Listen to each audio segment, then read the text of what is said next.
Alright, chat? How did it all come about? We'll be telling you all that and more in this video. Okay, Today, shout out we're Chelsea, gonna be the talking Blue about the Pride Lions. of London, as they like to call themselves. This is the entire Ooh, the history Pride of Chelsea London's Football comp, Club. chat. The club The was Pride of founded London's in comp. 1905, which ironically makes them one of the relatively newer clubs in the Premier That was like League. a prison. How did this club start? Well, by accident. On one fateful day in 1904, a man named Gus Mears went to Fulham and bought the Shout out Stamford Gus. Bridge Athletic Stadium with the sole aim of turning it into a football stadium.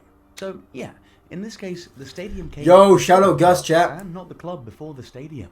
Anyway, Gus tried to lease the stadium to Fulham at first, but they turned it down. Ooh. So, instead of letting it go to waste, he decided to go ahead and start his own football club, which would use the stadium as their home ground. The name of the borough where the stadium is called Fulham, but seeing as there was already a club with that name, they decided to name the club after the adjacent borough, Chelsea. Ladies and gentlemen, that's how Chelsea That FC looks was born. sick. From the very beginning, Chelsea were known for making big signings. Wait, is that my A dad? lot of fans very early. That might be my dad, genuinely. What the hell? Attendance in English football in 10 different seasons. But Chelsea's history cannot be told without a man named Ted Drake. He had previously played for Arsenal, but he was hired to manage Chelsea in 1952, and he implemented a lot of changes. He removed the pensioner crest, improved the youth team, made much better and wiser signings, and was able to win Chelsea their first ever trophy. Hey, let's go! Shout out Ted Drake, bro. I like that. I might cop a jersey. I might get a jersey of Ted Drake, bro. The inaugural edition of the European Cup, the old name for the Champions League. But the Football League objected, and Chelsea were persuaded to step down. So England had no representative at the first ever European Cup. What? Anyway, Chelsea would go on to win their first FA Cup in 1970 and their first European trophy the following year. Woo! Real Madrid to win the 1971 UEFA Cup Winners' Let's go. So yeah, the 70s started well for Chelsea, but it ended horribly. What? And ushered in an even more horrible 1980s. The club started a redevelopment of Stamford Bridge, and that set them back financially. This forced them to sell their star players, and they were eventually relegated from the first division. Things got even worse after that. They got close to losing their stadium, and very nearly got relegated to the third division for the first time in their history. But they managed to escape both.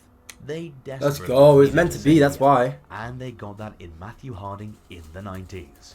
He became a director and gave the club a loan of £26 million, which they invested in new players. Now, Chelsea were one of the founding members of the Premier League in 1992, which felt like a new lease of life for them, but they weren't good yet. At least not until one-time Ballon d'Or winner Ruud Gullit was appointed as player Gullit. in 1996. He brought in players from abroad and was able to lead Chelsea to FA Cup victory, their first trophy since 1971. Gullit was then replaced by Gianluca Vialli, who won the League Cup, UEFA Cup Winners' Cup, and the UEFA Super Cup, and he also helped them secure a place in the Champions League. But in the 2000s, Chelsea were faced with another financial crisis. They needed a saviour once again, and that came in Russian billionaire Roman Abramovich. The club was in £80 million of debt, and he immediately took responsibility for it, paying off some of that debt right away. Abramovich immediately started spending big in the transfer window. He spent over £100 million on players after his takeover of the club, but Claudio Ranieri, who was Chelsea's boss at the time, failed to deliver any trophies, so he was sacked. Do you know who replaced him? Sure you do. It was the special one, Jose Mourinho, and the life of the club never remained the same. Mourinho was fresh off doing the unthinkable by winning the Champions League with Porto in 2004. That same summer, Abramovich paid Porto £1.7 million to get Mourinho to move. He became the first Portuguese manager in the history of the Premier League. Mourinho was backed up by Abramovich, who funded the signing of several players, including Didier Drogba, Michael Essien, Ricardo Cavallo, and Paulo Ferreira. It was shortly after Jose was hired by Chelsea that he said, "I think I'm a special one," in a press conference, and the media just ran with it. Indeed, Mourinho went on to prove that he is special, winning the Premier League in his first 2 seasons of the club. He also won an FA Cup and 2 League Cups. Mourinho elevated Chelsea to become one of the top clubs in Europe, and he set the foundation for future success. In 2007, Let's he go. was replaced by Abraham Grant, who then went on to lead Chelsea to their first ever Champions League final, where they lost to Manchester United on Man, penalty. fuck Man U, bro. They But suck. Chelsea kept going. It was just the early years of Abramovich's reign as club owner, but it was not hard to notice that he had a habit of making statement signings and sacking coaches if they failed to deliver trophies. He sacked Mourinho, Grant, Felipe Scolari, and just kept sacking until Chelsea fans became very used to it. In 2009, Carlo Ancelotti was hired as coach, and he led them to their first ever domestic double of the Premier League and the FA Cup. That season, Chelsea scored 100 Premier League goals, becoming the first club to achieve that in the English top flight in 40 years. It was under Ancelotti that Chelsea made the infamous Fernando Torres signing for £50 million, which was a British record transfer fee at the time. As you know, that investment turned out to be a bad one. Anyway, in 20 How the hell, Fernando Torres, do you miss that shot? You absolute baboon. Out to be a bad one. Oh my goodness, bro. I would have put that in with my eyes closed. And replaced by Andre Villas-Boas. Chelsea paid Porto a record €15 million to get the Portuguese to move to Stamford Bridge. Abramovich was hoping he could repeat the Mourinho formula, but it turned out to be a huge failure. Villas-Boas infamously These damn left coaches, Lampard, man, they suck. Essien and Ashley Cole on the bench for a Champions League knockout game against Napoli, and ended up losing 3-1. Then, a few days later, he lost to West Brom, so he was sacked. His assistant, Roberto Di Matteo, took over as interim caretaker manager and was able to pull off a comeback against Napoli and ultimately led Chelsea to the final. Chelsea played the final of the 2012 Champions League against Bayern Munich right in Bayern Munich's home, and they very nearly lost. But Drogba scored a very late Shout out Drogba, bro. Time to force extra time.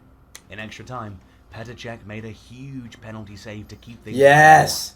and take the game to penalties, where Chelsea defeated the Germans to claim their first ever Champions League title. Let's go. Chelsea became the first London club to ever win the UEFA Champions League. And, as expected, Di Matteo was made permanent head coach that summer. You would think that winning the Champions League and the FA Cup would buy Di Matteo enough time at the club, but Abramovich didn't care about that. After he lost the Champions League game to Juventus, which pretty much knocked Chelsea out of the competition, Di Matteo was sacked. His reign as permanent manager lasted only 8 months. He was replaced by Rafa Benitez, who then went on to lead Chelsea to Europa League success in 2013. Now, since the 2013 Europa League final was played before the Champions League final, Chelsea became the only club in football history to be holders of both the Champions League and the Europa League. Yes, sir. That's because we're the best. Anyway, in 2013, Benitez was sacked, and that allowed Mourinho to return. It was another successful stint in charge for the special one, as he led Chelsea to the domestic double of the Premier League and the League Cup in 2015. But the sacking continued. Mourinho was sacked halfway into the 2015-16 season, and then Antonio Conte came and took over ahead of the 2016-17 season. In the Italian's first season in charge, he won the Premier League, becoming only the second coach to beat Pep Guardiola's league title. He also reached the FA Cup final that year, but he lost to Arsenal.